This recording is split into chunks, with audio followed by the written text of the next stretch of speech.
Hello, fight fans. Seattle Mike of MMA with Friends here, and I just wanted to talk about the boxing video put out recently by Stephen A. Smith, seemingly in response to criticism he got for criticizing Donald Cerrone.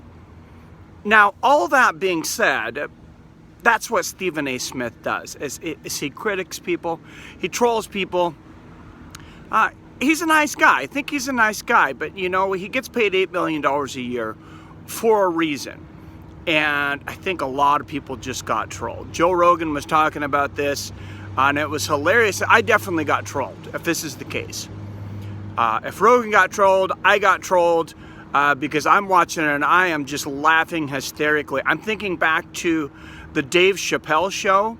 If you go back, and they used to have a skit called Sissy Boxing, and I was like, man, this is so hilarious. This is like Sissy Boxing from the Dave Chappelle skit. And then I started thinking about it, and I watched Teddy Atlas, and Teddy Atlas says he's actually done some mitt work and bag work and things with Stephen A. Smith. Maybe not a lot, but he said they're good friends, and you watch Stephen A. Smith, and if you watch the video, he's punching very low. Yeah, he's got to be fighting a midget where he's punching, and then that uppercut, everything's bad. All the form is incredibly bad. He doesn't have his hands up. He has no head movement. I mean, it's just, it's a joke. And that is where I believe the truth lies, is that was a joke. I have a hard time believing that Stephen A. Smith, a guy that's been around sports his entire life, that's at ESPN, and another guy that he knows that he would have hold pads for him, really believes that that's how you punch mitts. Why would he do that?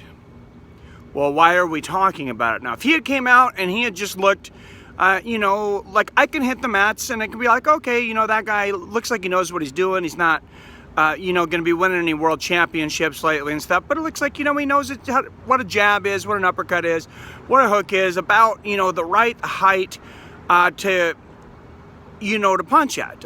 Like young David. I've taught young David recently just a little bit of boxing. And, I mean, he knows where he should be punching. He knows that, you know, the setup to an uppercut is not a groin shot. You know, so good job on that, Stephen A. Smith. That kind of makes up a little bit for the words that he said about Donald Cerrone. But I'm going to be having another video coming up that I think is very interesting. And in this one, Nate Diaz kind of implied that possibly Donald Cerrone did take a dive. Now, I don't believe for a second he did. But stay tuned on the channel. I will have another video coming out on, you know, the implications of that and what it looks like Nate Diaz is implying and why I think he might be implying that. Everybody, please hit that like button if you're new here. Hit that subscribe button. Ring that bell so you're notified whenever I drop a new video, or go live like a week from this Saturday for Jon Jones versus Dominick Reyes for the light heavyweight championship of the world. As always, I love you. I respect you. And I'll see your fine asses later.